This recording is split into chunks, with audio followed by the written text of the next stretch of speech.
देखिए, अगली विजिट की अमेरिका ने पहले भी यही किया है और अभी भी हो सकता है वो इसकी तैयारी काफ़ी बिल्डअप कर रहा है।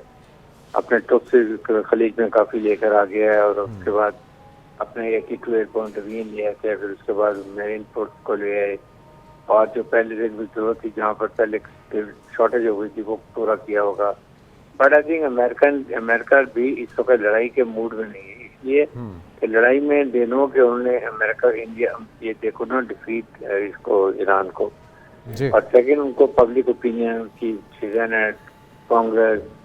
नेटो यूरोपियन यूनियन खलीज मालिक कोई भी अमेरिका के साथ नहीं है। तो वैसे में आइसोलेट में जाने के लिए अमेरिका डबल सोचेगा कि सारा ब्लेम फिर अमेरिका के ऊपर आएगा। और अमेरिका वो ईरान की बात इसराइल की तरफ देखना छोड़ देना चाहिए, अपने घर तक खुद करने चाहिए। बिल्कुल। अच्छा फादिल साहब, ठीक है,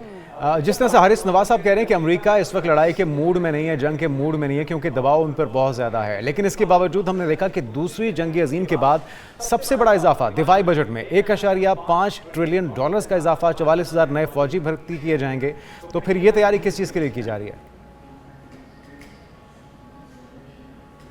अशफाक हसन साहब जी, अमेरिका ने इस जंग में बहुत मिस कैलकुलेशन की है। संतो जो बहुत बड़ा एक मिलिट्री फिलोसफर है चाइना का, वो कहता है कि if you know your enemy and know yourself you can win the hundreds of battles. America हर जो स्ट्रेटजिस्ट होता है, मिलिट्री लीडर होता है, सबसे पहले वो अपनी एनिमी का एनालिसिस करता है कि उसकी कितनी कुव्वत है, उसको फिर डिफरेंट ऑप्शंस बनाता है कि मैं कैसे, ये मेरे मिलिट्री एम है, ये मेरे पॉलिटिकल एम है, इसको कैसे मैं अचीव करूँगा। रॉन्ग कैलकुलेशंस थी। इन सब को मद्देनजर रखते हुए जो फर्स्ट फेज ऑफ जंग अभी खत्म हुआ है, उसमें अमेरिका ने कहा कि वो अपने हदफ के नज़दीक तक भी नहीं पहुंच सका, और जो उसको शॉर्टफॉल नजर आई हैं अपनी कैपेबिलिटी में, अपनी मिलिट्री कैपेबिलिटी में, उसको सामने रखते हुए ये बजट बनाया गया ताकि नेक्स्ट जंग अगर होती है किसी दौर में तो इन कमी बेशिस जो इसमें नजर आई हैं उनको वो पूरा कर सके।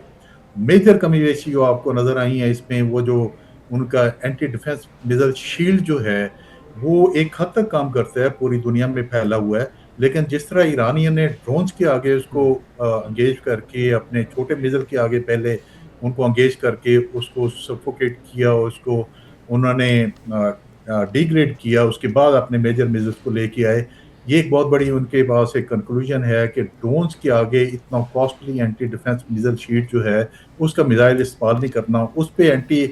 ड्रोन्स वो अभी टेक्नोलॉजी लेके आ रहे हैं, उसके पे काम कर रहे हैं, और फिर जो मिसाइल शील्ड है उसकी कैपेबिलिटी एनहांस कर रहे हैं, उसकी डिटेक्शन पावर जो है उसको ठीक कर रहे हैं। तो इस तरह के प्रोजेक्ट बना रहे हैं कि जो इस जंग में उनको, तो ये तो फिर तजाद ही दिखाई देता है, क्योंकि डोनाल्ड ट्रंप तो जंगें रुकवाने का दावा करते हैं, खुद को पीस मेकर कहते हैं, लेकिन तैयारियों को देख के तो कुछ और ही लगता है।